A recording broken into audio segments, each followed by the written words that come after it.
கிறிஸ்துவுக்குள் பிரியமானவர்களே, கர்த்தரும் இரட்சகருமாய் இயேசு கிறிஸ்துவின் ஈடு இனிய நாமத்தினாலே உங்கள் யாவருக்கும் என் அன்பின் வாழ்த்துக்கள் தெரிவித்துள்ளேன். தேவன் அருளிய அப்பம் பிரேயர் மினிஸ்டர் மூலமாக உங்களோடு சந்திப்பதில் மிகுந்த மகிழ்ச்சி அடைகிறேன். தினம்தோறும் அதிகால வேளையிலே பரிசுத்த வேதத்திலிருந்து ஒரு பகுதியை நாம் தியானித்து நம்முடைய குடும்ப பாதுகாப்பிற்காக நாம் ஜெபித்து வருகிறோம். அதிகால வேளையிலே அபிஷேகங்களை பெற்றுக்கொள்ள, தேவனுடைய கிருபை பெற்றுக்கொள்ள புதிய நாளிலும் கர்த்தருடைய பிள்ளைகள் இணைந்திருங்கள். இந்த வருஷத்திலே 40 நாளும் சிலுவை தியானம், அதிகால வேளையிலே பரிசுத்த வேதத்திலிருந்து ஒரு பகுதியை நாம் தியானித்து நம்முடைய குடும்ப பாதுகாப்பிற்காக நாம் ஜெபிக்கிறோம். கர்த்தருடைய பிள்ளைகள் இணைந்திருங்கள். எபிரேயர் 12ஆம் அதிகாரம் 24ஆம் வசனத்திலே ஒரு முக்கியமான ஒரு வேத பகுதி இருக்கு. புது உடன்படிக்கையின் மத்தியஸ்தராகிய இயேசுவினிடத்திற்கும் ஆபேலினுடைய இரத்தம் பேசினதை பார்க்கிலும் நன்மையானவைகளை பேசுகிற இரத்தமாகிய தெளிக்கப்படும் இரத்தத்தினிடத்திற்கும் வந்து சேர்ந்தீர்கள். ஹல்லேலூயா. கிறிஸ்துவுக்குள் பிரியமானவர்களே, நன்மையானவைகளை பேசுகிற இரத்தம். இயேசு கிறிஸ்து பிதாவுடைய வலது பரிசத்திலே நமக்காக பரிந்து பேசி கொண்டிருக்கிறார். முதலாவது கர்த்தருடைய பிள்ளைகள் ஒரு சத்தியத்தை அறிந்து கொள்ள வேண்டும். பிதா, குமாரன், பரிசுத்த ஆவியானவர். நாம் ஆராதிக்கிற தேவன் திரியேக தேவன். பிதாவாகிய தேவன் தம்முடைய சொந்த குமாரனை நமக்காக தந்தார். எல்லாரையும் மீட்டெடுக்க தம்முடைய சொந்த குமாரனை தந்தார். யோவானின் சுவிசேஷம் 3ஆம் அதிகாரம் 16, 17 ஆகிய வசனங்களிலே எழுதப்படும். தேவன் தம்முடைய ஒரே பேரான குமாரனை விசுவாசிக்கிறன் எவனோ அவன் கெட்டு போகாமல்.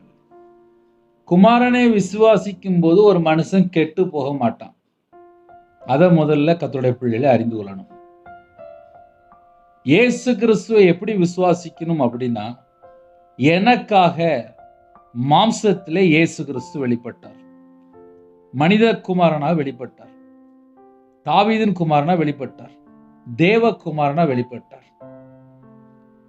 தேவன் தம்முடைய ஒரே பேரான குமாரனை விசுவாசிக்கிறவன் எவனோ, தேவகுமாரனை யாரெல்லாம் விசுவாசிக்கிறாங்களோ அவன் கெட்டு போகாமல் நித்திய ஜீவனை அடையும்படிக்கு.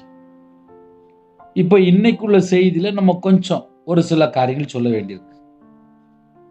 நம்முடைய மீட்பர் உயிரோடு இருக்கிறார். நம்முடைய பாவங்களுக்காக மரித்து வேத வாக்கியின்படி அடக்கம் பண்ணப்பட்டு 3ஆம் நாள் உயிர்த்தெழுந்த இயேசு கிறிஸ்துவை நாம் ஆராதிக்கிறோம்.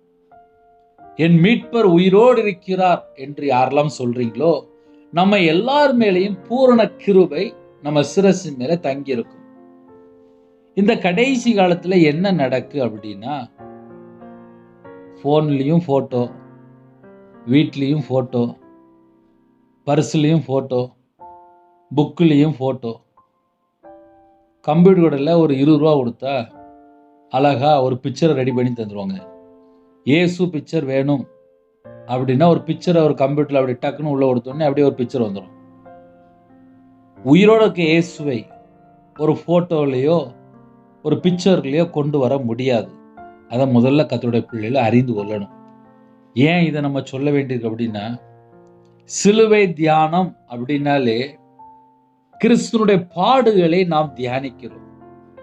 அவர் நமக்காக ஜீவ பலியானார், நம்மளை மீட்டு எடுக்க. அவர் உலக இரட்சகர், எல்லாருடைய பாவத்தை சுமந்து தீர்க்கிற தேவ ஆட்டுக்குட்டியாக நமக்காக தாவீதின் குமாரனாக, தேவகுமாரனா, மனுஷகுமாரனா வெளிப்பட்டார். மாம்சத்துல வந்த இயேசு கிறிஸ்துவை அறிக்கை பண்ணாத அநேக கள்ள தீர்க்கதரிசிகள், அந்தி கிறிஸ்துனுடைய ஆவி, வஞ்சிக்கிற ஆவி கடைசி காலத்துல நிறைய இருக்கு. வருஷம் 40 நாள் சிலுவை தியானம் அப்படின்னால என்ன அர்த்தம் அப்படின்னா, நமக்காக தேவன் மாம்சத்துல வெளிப்பட்டார், தேவகுமாரனா வெளிப்பட்டார். தேவகுமாரனை ஒரு குடும்பம் ஏற்றுக்கொள்ளும் போதுதான் அந்த குடும்பம் கெட்டு போக மாட்டாங்க. இயேசு கிறிஸ்துவை விசுவாசிக்கணும். தேவன் தம்முடைய ஒரே பேரான குமாரனை விசுவாசிக்கிறவன் எவனோ அவன் கெட்டு போகாமல் குமாரனை விசுவாசிக்கும் போது அவன் கெட்டு போக மாட்டான். நித்திய ஜீவனை அடையும்படிக்கு அவரை தந்தருளி இவ்வளவாக உலகத்தில் அன்பு கூர்ந்தார். இயேசு கிறிஸ்துவை ஏற்றுக்கொள்ளும் போது என்ன நடக்கு? அடுத்த பாயிண்ட். முதலாவது, கர்த்தருடைய பிள்ளைகளுக்கு ஒரு சத்தியம் தெரிந்திருக்கும். பழைய ஏற்பாட்டிலே மோசே மூலமாக பிரமாணம் கொடுக்கப்பட்டுச்சு, நியாயப்பிரமாணம். அந்த நியாயப்பிரமாணத்துக்கு யாரெல்லாம் கீழ்ப்படி இல்லையோ எல்லாரும் சாபத்துக்குள்ள வாழ்ந்துட்டு இருந்தாங்க. ஆதாம் ஏவாள் முதல், ஆதாம் ஏவாள் தேவனுடைய வார்த்தை கீழ்ப்படியில சாபத்துக்குள்ள தள்ளப்பட்டாச்சு. அங்கே இருந்து பழைய ஏற்பாடு ஃபுல்லா முடிஞ்சு புதிய ஏற்பாடுக்குள்ள வரும்போது இயேசு கிறிஸ்து சொல்கிறார், நியாயப்பிரமாணத்தை நிறைவேற்ற வந்தேன் அப்படின்பார். நியாயப்பிரமாணத்தை நிறைவேற்ற இயேசு கிறிஸ்து பூமிக்கு வந்தார். புதிய உடன்படிக்கை அப்படின்னா என்ன அர்த்தம் அப்படின்னா, அழகா நமக்கு ஒரு வசனம் இருக்கு. மத்தேயு சுவிசேஷம் 26ஆம் அதிகாரம் 20ஆம் வசனத்துல அழகா எழுதப்பட்டிருக்கு. இது அநேகருக்கு சிந்தப்படுகிற புது உடன்படிக்கை. அப்ப கர்த்தருடைய பிள்ளைகள் நம்ம எதை அறிந்து கொள்ளணும் அப்படின்னா, இது பாவ மன்னிப்பு உண்டாகும்படி அநேகருக்காக சிந்தப்படுகிற புது உடன்படிக்கைக்குரிய என்னுடைய இரத்தமா இருக்கிறது. மத்தேயு சுவிசேஷம் 26ஆம் அதிகாரம் 28ஆம் வசனம். பாவ மன்னிப்பு உண்டாகும்படி, பாவ மன்னிப்பு உண்டாகும்படி அநேகருக்காக சிந்தப்படுகிற புது உடன்படிக்கை, அநேகருக்காக சிந்தப்படுகிற புது உடன்படிக்கை என்னுடைய ரத்தம். இயேசு கிறிஸ்து ரத்தம் அப்படின்னு நம்ம சொல்லும் போது நமக்கு நிறைய பாயிண்ட் ஞாபகத்துக்கு வரணும். இயேசு கிறிஸ்து ரத்தம் சகல பாவங்களை நீக்கி நம்ம சுத்திகரிக்கும். இந்த பூமியில ஒரு குடும்பம் ஆசீர்வதிக்கப்பட்ட சந்ததியா வாழணும் அப்படின்னா முதல்ல அவங்க ஒரே ஒரு காரியத்தை மாத்திரம் அறிந்து கொள்ளணும். நமக்கு சிலுவையில தான் நமக்கு எல்லாவற்றையும் செய்து முடித்தார். கர்த்தருடைய பிள்ளைகள், ரட்சிக்கப்பட்ட பிள்ளைகள் முக்கியமா கண்டிப்பா கையில பைபிள் எடுத்து வாசிக்கணும். இந்த கடைசி காலத்துல என்ன நடக்கும் அப்படின்னா, கையில பைபிள் எடுத்து வாசிக்காமல் நிறைய குடும்பம் இஷ்டம் போல வாழ்ந்துட்டு இருக்காங்க. அவங்களோட வாழ்க்கையில நிறைய காரியத்துல கர்த்தரை விட்டு எப்படி தள்ளி போறான்னு சொல்லி பார்க்கும்போது கையில பைபிள் எடுத்து வாசிக்கிறதே இல்லை. யாரெல்லாம் இந்த செய்தி கேட்கறீங்களோ, கர்த்தருடைய பிள்ளைகள் இரவும் போலுமா வேதத்தை தியானிக்கும் போது நம்ம குடும்பம் ஆசீர்வாதமா இருக்கும். ஒரு குடும்பம் ஆசீர்வாதமா இருக்கணும் அப்படின்னா முதல்ல கையில பைபிள் எடுக்கணும். இந்த கடைசி காலத்துல செல்போன்ல மூழ்கி இருக்கிற காலமாய் போச்சு. எங்க பார்த்தாலும் செல்போன். 24 மணி நேரத்துல என் வீட்டுல எனக்கு இது பிரச்சனை சொல்லிட்டு அந்த ஆள செல்போன் எடுத்து கையில உட்காந்துருவாங்க.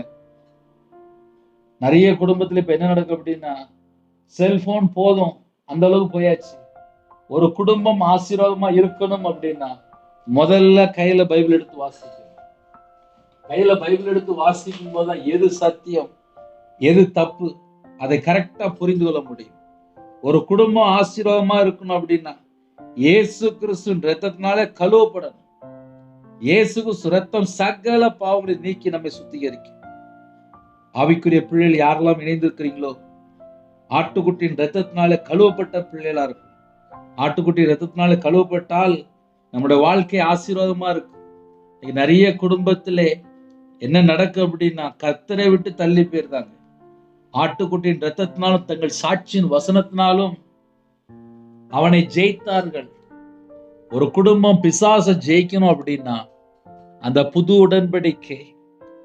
உடன்படிக்கையின் மத்தியஸ்தராகிய இயேசுவின் இடத்திற்கும் ஆபேலுடைய ரத்தம் பேசினை பார்க்கலாம் நன்மையானவைகளை பேசுகிற ரத்தமாகிய தெளிக்கப்படும் ரத்தத்தின் இடத்திற்கும் வந்து சேர்ந்தீர்கள். பழைய ஏற்பாட்டிலே மோசே மூலியமாக நியாயப்பிரமாணம் கொடுக்கப்பட்டுச்சு.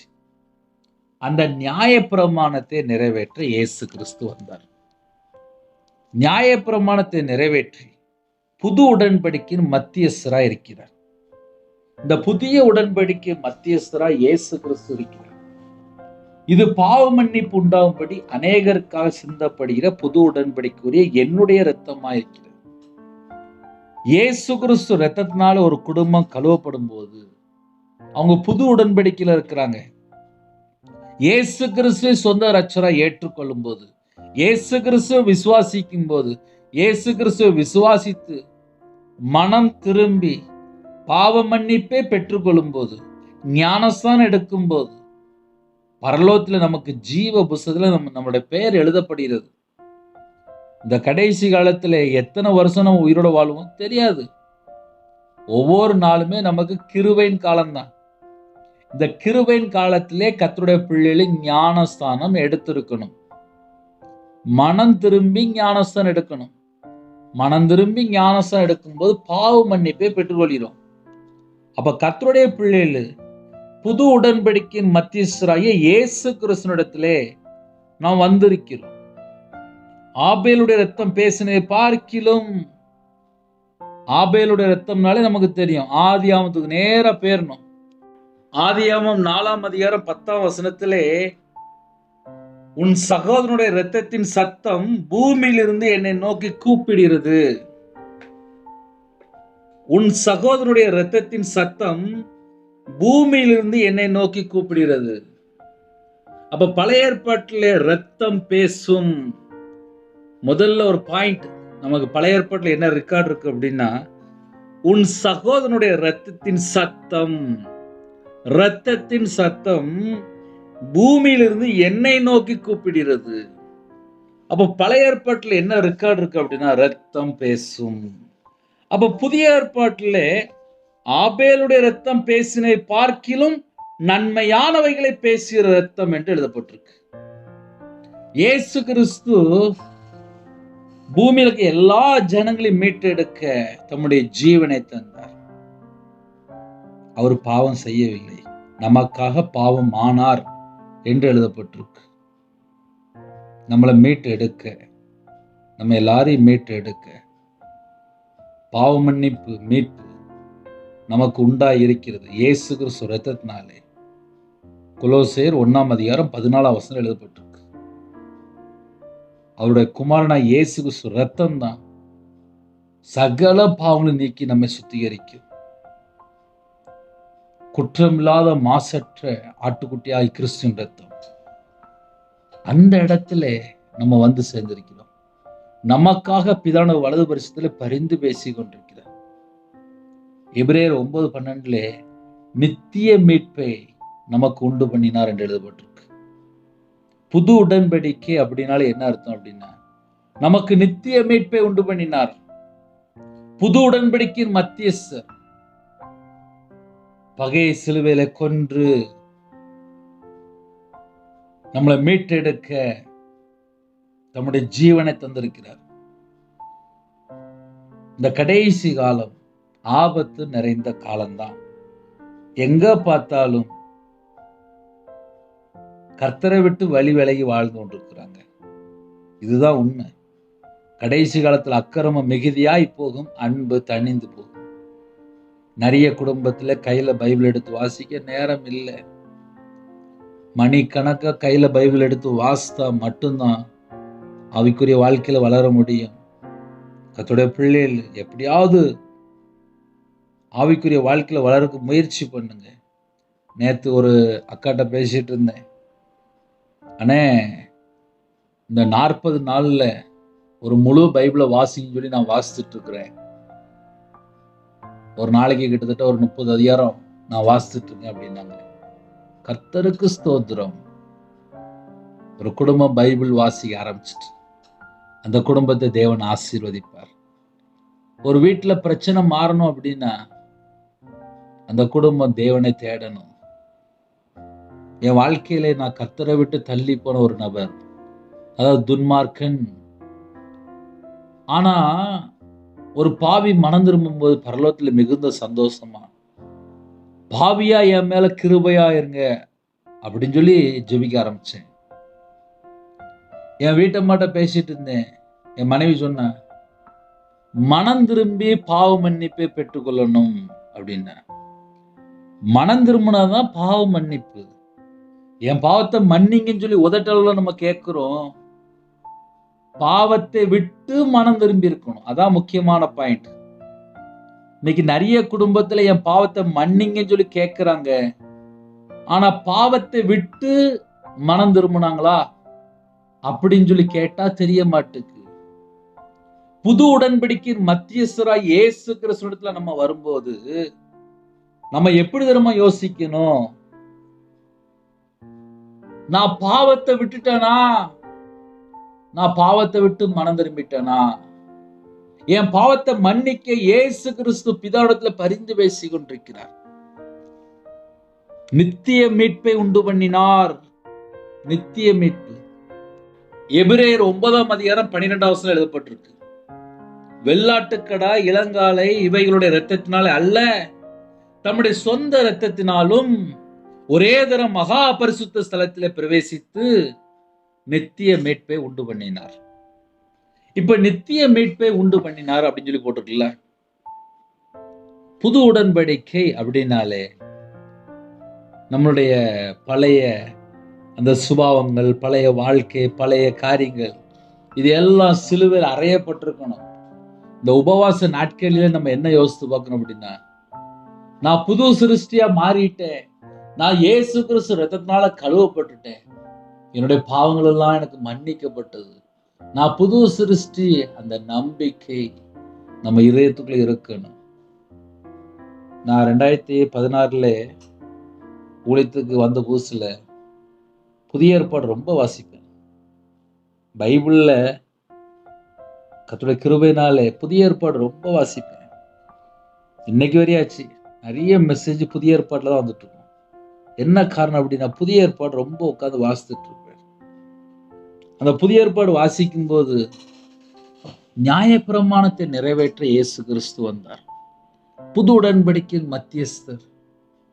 நம்ம வாழ்க்கையில இயேசு கிறிஸ்து எப்படிலாம் நம்மளை ஆசீர்வதிக்கிறார், நம்ம குடும்பத்தை எப்படிலாம் ஆசீர்வதிக்கிறார், அதெல்லாம் கொஞ்சம் நம்ம உட்கார்ந்து யோசித்து பார்த்தாலே நம்ம வாழ்க்கையில பிரச்சனை எல்லாம் வித்தின் செகண்ட்ல மாறிடும். நிறைய குடும்பத்துல யோசிப்பாங்க, 10 வருஷம் 20 வருஷம் உள்ள பிரச்சனைலாம் உட்கார்ந்து யோசிச்சுட்டு இருப்பாங்க. ஒரு குடும்பம் கிறிஸ்துவுக்குள் இருந்தால் பழையவைகள் எல்லாம் ஒளிந்து போயின. இன்னைக்கு நிறைய குடும்பத்துல ஒரு கணவன் மனைவிக்குள்ள எதை சொல்லி சண்டை போடுறாங்க? 5 வருஷம் முன்னாடி, இல்ல 1 வருஷம் முன்னாடி, இல்ல 2 வருஷம் முன்னாடி கணவன் மனைவிக்குள்ள எப்ப சண்டை வந்துச்சு, நீங்க அப்படிதானே, நீங்க அப்படிதானே அப்படிம்பாங்க. அப்படின்னா என்ன அர்த்தம் அப்படின்னா, ஒரு ஆளை தாக்கி பேசுறது.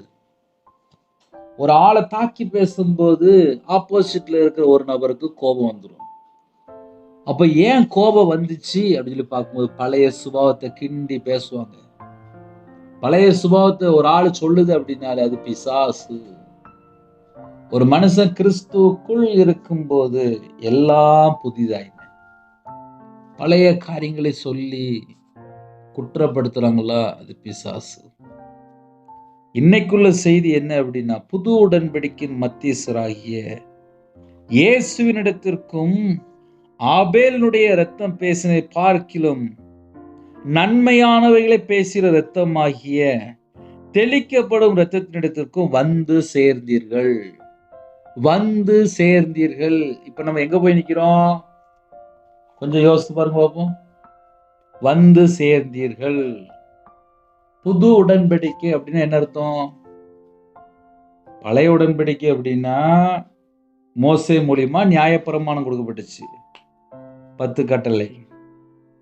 அதை இயேசு கிறிஸ்து நிறைவேற்றி முடித்து விட்டார்.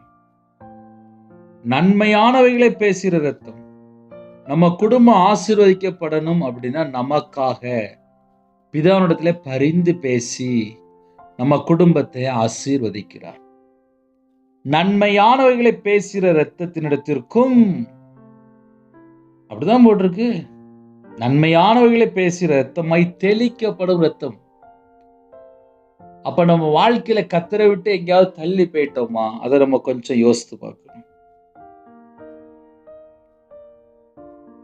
இந்த கால வேளையிலே கர்த்தருடைய பிள்ளைகள் ஒரே ஒரு காரியத்தை மாத்திரம் யோசிக்கணும். பாவ மன்னிப்பு உண்டாகும்படி அநேகருக்காக சிந்தப்படுகிற புது உடன்படிக்கை. புது உடன்படிக்கைன்னா நேரா மத்தேயு 26, 28 அந்த 2 வசனத்தையுமே நம்ம கரெக்டாக ஸ்க்ரீனில் நிப்பாட்டியிருக்கோம். நீங்கள் படித்து பார்த்துக்கலாம். கண்டிப்பாக பாவ மன்னிப்பு உண்டாகும்படி அநேகருக்காக சிந்தப்படுகிற புது உடன்படிக்கைக்குரிய என்னுடைய இரத்தமா இருக்கிறது. அப்ப இயேசு கிறிஸ்து ரத்தம் அப்படின்னாலே பாவ மன்னிப்பு உண்டாகும். நம்ம இயேசு கிறிஸ்து ரத்தத்தை சொல்ல சொல்ல சகல பாவங்களை நீக்கி சுத்திகரிக்கும் என்று எழுதப்பட்டிருக்கு. ஐயா, நான் 10 வயசுல ஒரு பாவம் பண்ணிட்டேன், நான் போன மாசம் ஒரு பாவம் பண்ணிட்டேன், நான் போன வருஷம் ஒரு பாவம் பண்ணிட்டேன், என் பாவத்தை இயேசு கிறிஸ்து மன்னிப்பாரா? மன்னிப்பார். என் பாவத்தை மன்னிச்சிருங்கப்பா, நான் துன்மார்க்கனா வாழ்ந்துட்டேன், இனிமேல் அப்படிப்பட்ட பாவம் செய்யக்கூடாதுப்பா, இனிமேல் நான் மனம் திரும்பி நான் இன்னும் உமக்கா வாழணும், என் பாவத்தை மன்னிங்கப்பா. மனம் திரும்பும் போது பாவம் மன்னிக்கப்படுகிறது. மனம் திரும்பி தன் பாவத்தை அறிக்கை செய்து விட்டு விடணுமா? பைபிளுடைய முழுசா வாசித்து பார்க்கும்போது எப்படி எழுதப்பட்டிருக்கு அப்படின்னா, மனம் திரும்பி அறிக்கை செய்து அந்த பாவத்தை விட்டுணுமா? அப்பந்தான் தேவன்கிட்ட இரக்கத்தை பெற்றுக்கொள்ள முடியும்.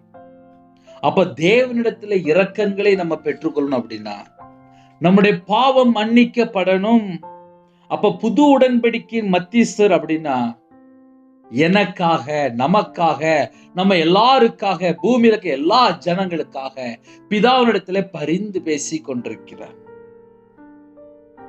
ஆபேலுடைய ரத்தம் பேசினதை பார்க்கிலும் நன்மையானவைகளை பேசுகிற ரத்தம், நன்மையானவைகளை பேசுகிற ரத்தமாகிய தெளிக்கப்படும் ரத்தத்தினிடத்திற்கு வந்து சேர்ந்தீர்கள். இயேசு கிறிஸ்து ரத்தம் தான் நம்முடைய எல்லா பாவத்தை எல்லாம் கழுவி சுத்திகரிக்கும். ஒரு குடும்பம் முதல்ல சாபத்திலிருந்து வெளியில வரணும், பாவத்திலிருந்து வெளியில வரணும், அக்கிரமத்திலிருந்து வெளியில வரணும். அதுக்கப்புறம் தான் அந்த குடும்பம் ஆசீர்வாதமா இருக்கும். நான் கையில பைபிள் எடுத்து வாசித்தது இல்லை, என் வாழ்க்கையில் உள்ள காரியங்கள் பைபிளை கையில் எடுத்து வாசித்ததுக்கு அப்புறம் பைபிள் என்னெல்லாம் எழுதப்பட்டிருக்கு இதெல்லாம் பார்க்கும்போது ஒரு மனுஷன் கத்தரை விட்டு தள்ளி போகும்போது அவனுடைய வாழ்க்கை துன்மார்க்கமாக தான் இருக்கும். அதில் எந்த சந்தேகமும் கிடையாது. ஏன்னா கையில் பைபிள் எடுத்து வாசிக்க மாட்டாங்க, தேவனை தேட மாட்டாங்க, அவங்க பேசாமல் இஷ்டம் போல வாழ்ந்துட்டு இருப்பாங்க. தன் சொந்தத்தில் பொய் பேசுகிறான் என்று எழுதப்பட்டிருக்கு பிசாசை குறித்து பார்க்கும்போது. இன்னைக்கு எத்தனை வீட்டில் வாயை திறந்தா பொய் பேசுகிறாங்க, காலையிலேருந்து ராத்திரி வரையும் பொய் தான். கர்த்தருடைய பிள்ளைகள் உண்மையாக இருக்கணுமா, உத்தமமாக காலைப்பை போல பின்பற்றணுமா? வாயை திறந்தாலும் நிறையவருடைய வாழ்க்கையில் உண்மை இல்லை. நான் வியாபாரத்தில் இருந்தேன், வியாபாரத்தை வெறுத்தேன். ஏன் தெரியுமா? வியாபாரத்தில் இருக்கும்போது நிறைய பொய் பேசணும். போதும், நான் பரலோகத்துக்கு போகணும், எனக்கு இந்த உலகமே வேண்டாம், உலகத்தினுடைய எந்த காரியம் வேண்டாம், வெறுத்து தான் ஊழியத்தில் வந்தேன். குடும்பமாக இன்னைக்கு முழு நேர ஊழியம் அப்படின்னா என்ன அர்த்தம் அப்படின்னா, முதல்ல கர்த்தருக்குள் ஒரு மனுஷன் வரணும், வெறுக்க வேண்டிய காரியத்தை வெறுக்கணும். இன்னைக்கு நிறைய குடும்பத்தில் என்ன பிரச்சனை இருக்கு அப்படின்னா, பாவத்தை விட மாட்டேங்கிறாங்க, பாவம் தொடருது.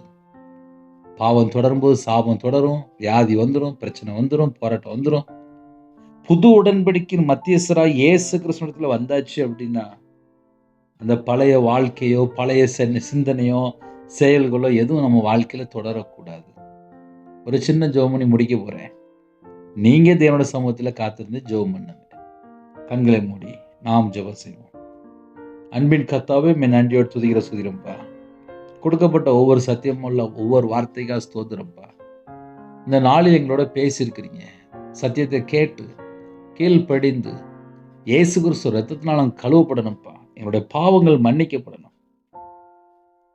இது பாவ மன்னிப்பு உண்டாகும்படி அநேகருக்கா சிந்தப்படுகிற புது உடன்படிக்கை கூடிய என்னுடைய ரத்தமா இருக்குன்னு சொன்னீங்கப்பா. புது உடன்படிக்கையின் ரத்தமாகிய அப்பா நன்மையானவர்களை பேசுகிற ரத்தம் எங்களுக்காக தான்ப்பா நீங்க பிதாவிடத்துல பரிந்து பேசி கொண்டிருக்கிறீங்க. ஒவ்வொரு குடும்பத்தையும் உங்களுடைய ஜீவனுக்குள்ள பண்ணிக்கணும். உங்களோட ரத்தத்தினால கழுவி சுத்திகரிங்க. ஜெபாபிஷேகம் தாங்க புது கிருபை நடப்புங்க. உங்களோட ரத்த கோட்டைகளை வேலையடைத்து மூடி மறைத்து பாதுகாத்துள்ளுங்க. பிதா குமாரன் பரிசுத்த நாமத்தினால் முத்திரை போடுங்க. சிறு பிள்ளை முதல் கொண்டு முதியோர் எல்லா குடும்பத்தையும் கர்த்தர் வேலையடைத்து ஆசீர்வதிங்க. வேற வேற நாட்டுக்குள்ள யுத்தம் நடக்குப்பா, ஜனங்கள் அழிந்து கொண்டிருக்கிறாங்க, செத்துட்டு இருக்காங்கப்பா. இதுதான்ப்பா கடைசி காலம். இந்த காலத்திலே உணர்வடைந்து மனம் திரும்பி கீழ்ப்படிந்து ஆசீர்வாதங்களை பெற்றுக்கொள்ளணும். கர்த்தருக்காக சாட்சியுள்ள ஒரு வாழ்க்கை வாழணும். அப்படிப்பட்ட கிருபைகளை தாங்க. எங்க வாழ்க்கையில நாங்க கர்த்தரை விட்டு எங்கெல்லாம் தூரமா போனோமோ, இந்த உபவாச நாட்களிலே, லெந்து காலத்திலே, கிருபையின் காலத்திலே, சிலுவை தியானத்திலே நாங்க தேவனோடு ஒப்புரவாகணும்ப்பா. பகை சிலுவையினால் கொன்று அதனால் இரு திறத்தாரையும் ஒரே சரீரமா தேவனுக்கு ஒப்புரவாக்கினார் என்று எழுதப்பட்டிருப்பார். எங்க வாழ்க்கை எங்கெல்லாம் நாங்க கர்த்தரை விட்டு தள்ளி போயிருக்கிறோமோ இந்த எல்லா காரியத்தெல்லாம் மன்னிச்சிருங்க. சத்துருக்களை மேற்கொள்ள அபிஷேகத்தை நிரப்புங்க. வேதத்தை தியானிக்கூடிய கிருபை தாங்க. இருதய மனக்கண்கள் திறங்க. புதிய அபிஷேகத்தால் நிரப்புங்க. உங்களுடைய வல்லமையால் நிரப்புங்க. உங்களுடைய கிருபையால் நிரப்புங்க. உங்களுடைய பிரசன்னத்தால் போடுங்க. ஞான வரலால் நிரப்புங்க ராஜா. அக்னி அபிஷேகத்தால் நிரப்புங்க. எல்லாருடைய பாத்திரம் நிரம்பி விளையட்டும். சிறுபிள்ளை முதல் கொண்டு முதியோர் வரை எல்லா குடும்பத்தையும் கர்த்தர் ஆசீர்வதிங்க. எல்லா தேச ஜனங்களும் ஆசீர்வதிக்கப்படணும். கர்த்தர் கிருபை செய்யுங்க. இந்த வருஷத்திலே சிலுவை தியானத்தை அப்பா கவனித்து கேட்கிறாங்கப்பா. அந்த குடும்பங்கள் ஆசீர்வதிக்கப்படட்டும். களஞ்சியங்கள் பாத்திரம் எல்லாம் நிரப்பிடுங்க. உங்க ரத்த கொட்டைகளை வேல் அடைங்க. கர்த்தரை விட்டு தள்ளி போற காரியங்கள் எல்லாம் அழிக்கப்படட்டும். சிலுவையில் சிந்தின ரத்தத்தினால சமாதானத்தை உண்டாக்குனீங்க. எங்க வாழ்க்கையில நாங்க எங்கெல்லாம் கர்த்தரை விட்டு தள்ளி போயிட்டோமோ அந்த பாவத்தை மன்னிச்சிருங்க. இந்த நாளிலும் இணைந்திருக்கிற குடும்பம் இயேசு கிறிஸ்து ரத்தத்தினால கழுவப்படணும்ப்பா. மாம்சத்துல வந்த இயேசு கிறிஸ்து இன்றும் அப்பா விசேஷமா எங்களுடைய பாவத்துக்காக மரித்து அடக்கம் பண்ணப்பட்டு வேத வாக்கியங்கள்படி 3ஆம் நாள் உயிர் தெழுந்த இயேசு கிறிஸ்து பிதாவுடைய வலது வருஷத்துல பரிந்து பேசி கொண்டிருக்கிறீங்கப்பா. எங்களுக்கு நீங்க இருக்கிறீங்கப்பா. ஒவ்வொரு நாளும் எங்களுக்காக பரிந்து பேசி கொண்டிருக்கிறீங்கப்பா. நன்மையானவைகளை பேசுகிற ரத்தம் என்று எழுதப்பட்டிருப்பா. நன்மையானவைகளை பேசுகிற ரத்தமாகிய தெளிக்கப்படும் ரத்தத்தினிடத்திற்கு வந்து சேர்ந்தீர்கள். எங்களுக்கு நீங்க மட்டும்தான்ப்பா பங்கு. கர்த்தரே பங்கு. யாரெல்லாம் இணைந்துக்கோங்க எல்லா குடும்பத்தையும் அப்படி ஆசீர்வச்சிருங்க. பிறந்த நாள் திருமண நாள் யாரெல்லாம் கொண்டாடுறாங்களோ கர்த்தர் கரந்தொட்டு ஆசீர்வதிங்க. அப்பிரயோஜனமான ஊழியக்காரம்பா 1000 தலைமுறைக்கு ஆசீர்வதிங்க. சிறு பிள்ளைகள் முதல் கொண்டு முதியோர் வரை எல்லா குடும்பத்தையும் ஆசீர்வதிங்க. கடனில் கண்ணீரோடு பிரச்சனையோடு போராட்டத்தோடு நிந்தையோடு அவமானத்தோடு கண்ணீரோடு வாழ்கிற குடும்பம் உண்டு. எந்தெந்த குடும்பத்துல சாபத்துல இருக்காங்களோ என்னுடைய சாபத்தை எல்லாம் சிலுவையில் சுமந்தவரை உண்மை அழைக்கிறோம்ப்பா. ஒவ்வொரு குடும்பத்துக்கும் சுகம் பலன் ஆரோக்கியம் வேணும். கட்டளையிடுங்க. கர்த்தர் ஜெபிக்கிறோம். கர்த்தர் மனமிறங்கி ஆசீர்வதிங்க. மாசமா இருக்காங்க கர்த்தர் ஆசீர்வதிங்க. டெலிவரி போறாங்க கர்த்தர் கூட இருங்க. திருமணத்துக்கு ஆயத்தமா இருக்குங்க. தேவைகள் சந்திக்கப்படட்டும். ஏற்ற துணையை தாங்க. படிக்கிற பிள்ளைகள் உங்களுடைய கரத்தில் இருக்கணும். எக்ஸாம் எழுதி கொண்டிருக்காங்க. கர்த்தருடைய கரம் பிள்ளைகளோட கொடுக்கட்டும். வெளிநாட்டில் இருக்காங்க. எல்லா தேச ஜனங்களையும் கர்த்தர் வேலி அடைங்க. யாரெல்லாம் இந்த காலவெளியில் ஜெபிக்கிறாங்களோ அந்த குடும்பம் இயேசு கிறிஸ்து நாமத்தினால் ஆசீர்வதிக்கப்படட்டும். பலனிகளை திறந்து பண்டக சாலை திறந்து ஆசீர்வதிங்க. உங்க கரத்தில் அர்ப்பணிக்கிறோம். எத்தனையோ தேசத்துக்குள்ள இணைந்திருக்காங்கப்பா. எல்லாரையும் ஆசீர்வதிங்கப்பா. ஆசீர்வதிங்கப்பா. ஒவ்வொரு குடும்பமும் ஆசீர்வதிக்கப்படட்டும். குறைகள் குற்றங்கள் எல்லாவற்றையும் மன்னித்து ஆசீர்வதிங்க. எத்தனையோ தேசத்துக்குள்ளே இணைந்திருக்காங்க. அவங்க இருக்கிற இடத்துக்குள்ளே சகலமான பாதுகாப்பு தாங்க. உங்க கர்த்தருக்கா வாழணும்ப்பா. அப்படிப்பட்ட கிருபைகளை தாங்க. வியாதியோடு பலவீனத்தோடு படுத்த படுக்கையில் ஹாஸ்பிட்டல்ல அவசர சிகிச்சையில் எங்கெல்லாம் இருக்கிறாங்களோ அந்த குடும்பத்துக்கு கர்த்தர் ஜீவனை தரணும்ப்பா. தீர்காயுசு தரணும்ப்பா. உம்முடைய தழும்புள்ள கரத்தினாலே தொட்டு சுகமாக்கித்தாங்க. இயேசு கிறிஸ்து ரத்தம் சகல பாவங்களை நீக்கி சுத்திகரிக்கும். உங்க பிள்ளையோட வாழ்க்கையில எந்தெந்த வியாதி இருக்கோ எந்தெந்த படுத்த காரியத்திலே அப்பா எந்த சூழ்நிலை ஹாஸ்பிட்டல்ல இருக்கிறாங்களோ எந்த இடத்துல மன்றாடி ஜெபிக்கிறாங்களோ கண்ணீரோடு ஜெபிக்கிறாங்களோ மரண தருவாயில் இருக்கலாம் அந்த இடத்துல கர்த்தர் இறங்கி வரணும். என் இயேசு கிறிஸ்து ராஜா இறங்கி வரணும். உங்க ஜீவனுக்குள்ள அர்ப்பணிக்கிறோம். ஒவ்வொரு குடும்பத்தையும் கர்த்தர் தொட்டு சுகமாக்கித்தாங்க. காலவேளையில் சிறு பிள்ளைகள் முதல் கொண்டு முதியோர் வரை யாரெல்லாம் வெளியில் புறப்படுறாங்களோ எல்லாருக்கும் வாகனத்தில் போகிறாங்க, நடந்து போகிறாங்க, பஸ்ஸில் போகிறாங்க, ட்ரெயினில் போகிறாங்க, ஃப்ளைட்டில் போகிறாங்க, எல்லாருக்குமே கர்த்தருடைய பாதுகாப்பு தாங்க. மிலிட்ரியில் இருக்காங்கப்பா, அவங்களுக்கு ஒரு ஸ்பெஷலான ஒரு பாதுகாப்பு தாங்க. போலீஸ் டியூட்டியில் இருக்காங்க, அவங்களுக்கு ஒரு பாதுகாப்பு தாங்க. இன்னுமாக அப்பா வக்கீல் ஜெபிக்கிறாங்க, டாக்டர் ஜெபிக்கிறாங்க, நர்ஸ் ஜெபிக்கிறாங்க, டீச்சர் ஜெபிக்கிறாங்க. தமிழ்நாட்டில் சிஎம்முக்கா ஸ்தோத்திரம்ப்பா. எங்கள் தேசத்தில் இருக்கிற எல்லா பரிசுத்தவான்களையும் உம்முடைய பாதத்தில் அர்ப்பணிக்கிறோம். இந்த நாளிலும் வாட்ச்மேன், செக்யூரிட்டி, போலீஸ் ஆஃபீஸர் எல்லாரையும் உம்முடைய பாதத்தில் அர்ப்பணிக்கிறோம். ஐடி ஃபீல்டில் பார்க்காங்க, விவசாயம் பார்க்காங்க, வியாபாரம் பார்க்காங்க, கம்பெனியில் இருக்காங்க, வேறு நாட்டுக்குள்ளே வேலை பார்க்குறாங்க, வேறு துறையில் இருக்கிறாங்க, எல்லாரையுமே உங்கள் பாதத்தில் அர்ப்பணிக்கிறோம்ப்பா. இந்த நாளில் உங்கள் பிள்ளைகளோட நீங்கள் புறப்பட்டு போங்க. அவங்க எங்கெல்லாம் புறப்பட்டு போகிறாங்களோ எல்லா இடத்துல கர்த்தர் புறப்பட்டு போங்க. நீங்கள் எங்கள் கூட வந்தால் போதும்ப்பா சமாதானம். நீங்கள் எங்கள் கூட வந்தால் ஆசீர்வாதம். நீங்கள் எங்கள் கூட வந்தால் எல்லா தடைகளும் விலகி போயிடும். நீங்கள் எங்கள் கூட இருக்கும்போது எந்த ஒரு கட்டு இருக்காதுப்பா. எங்கள் கூட 24 மணி நேரம் இருங்கப்பா. எங்கள் இதயத்துக்குள்ள பிதா, குமாரன், பரிசுத்தாவியர் மட்டும்தான் இருக்கணும். எங்கள் உடம்புல ஒரு ரத்தம் எல்லாம் இயேசு கிறிஸ்துவின் ரத்தமாக இருக்கணும். எங்கள் சிந்தை கிறிஸ்துவோடு இணைப்பட்டும். எங்களுடைய அவயங்கள் எல்லாம் கிறிஸ்துவோட அவயமாக மாறட்டும். இந்த நாளிலும் தேவ திட்டத்துக்கு எங்களை அர்ப்பணிக்கிறோம். தேவனுக்கு பிரியமானபடி வாழ அர்ப்பணிக்கிறோம். உங்கள் கரத்தில் நாங்கள் அடங்கி இருக்கணும். எங்களுக்கு அப்படிப்பட்ட கிருபைகளை தாங்க. உம்முடைய பாதங்களை தாழ்த்த அப்படிங்கிறோம், கெஞ்சி கேட்கிறோம். கர்த்தர் பொறுப்படுத்தும். எத்தனையோ தேசத்துக்குள்ளே பலவிதமான ஜனங்கள் இணைந்திருக்காங்கப்பா. எல்லாருடைய தேவை சந்திச்சிருங்க. நாங்கள் எல்லாரும் பரலோகத்தில் வரணும். நித்திய மீட்பை உண்டு பண்ணினீங்கப்பா. அந்த நித்திய மீட்பு எங்களுக்கு தானப்பா. அந்த நித்திய பரிசு எங்களுக்கு தானப்பா. அந்த கிஃப்ட் எங்களுக்கு வாங்கி கொடுத்தீங்களே, அதை எண்ணி உண்மை நன்றியோடு துதிக்கிற சொல்கிறோம்ப்பா. கர்த்தருடைய கரத்தில் அர்ப்பணிக்கிறோம்ப்பா.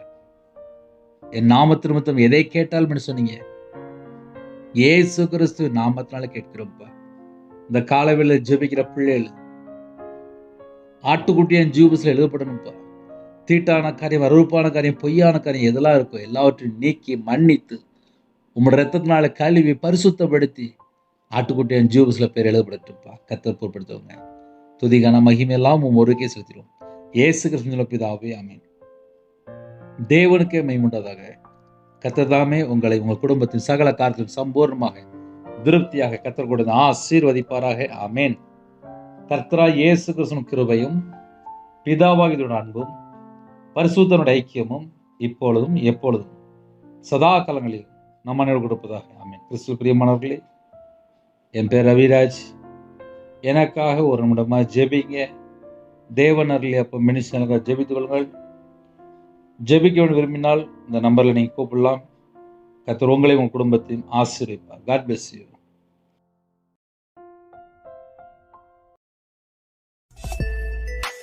Thanks for watching. Please subscribe our channel. Click the like and share. Click the bell.